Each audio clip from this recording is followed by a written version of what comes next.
अयोध्येतील मंदिरामध्ये प्रभू रामचंद्राच्या मूर्तीची विधिवत प्राणप्रतिष्ठा पंतप्रधान नरेंद्र मोदी यांच्या हस्ते सोमवारी करण्यात आली। या प्राणप्रतिष्ठा सोहळ्यासाठी राजकारणी, चित्रपट क्षेत्रातील दिग्गज, ज्येष्ठ साहित्यिक, उद्योजक, खेळाडू यांच्यासह विविध पंथांचे शेकडो साधुसंत, सुमारे 8,000 निमंत्रित उपस्थित होते। हेमा मालिनी, कंगना रनौत, रजनीकांत, मधुर भांडारकर, सुभाष घई, सोनू निगम, आचार्य श्री श्री रविशंकर, मोरारी बापू, पोपटराव पवार आदी मान्यवर रविवारीच अयोध्येमध्ये दाखल झाले होते। राम मंदिरातील प्राणप्रतिष्ठा सोहळ्यानंतर कंगनानं तिथल्या साधुसंतांचीही भेट घेतली।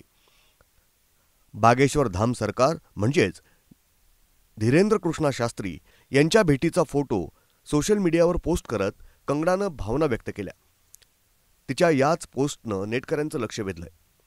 बागेश्वर बाबा यांच्या भेटीचा फोटो इंस्टाग्राम स्टोरीमध्ये पोस्ट करत कंगनानं लिहिलंय, पहिल्यांदा माझ्यापेक्षा कमी वयाच्या गुरुजींना मी भेटले।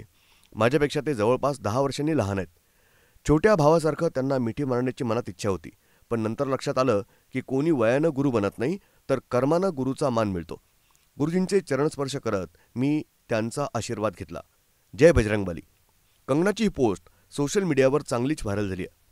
ब्युरो रिपोर्ट, न्यूज डेस्क, महानगराची लाईफलाईन, मेट्रो न्यूज, अयोध्या।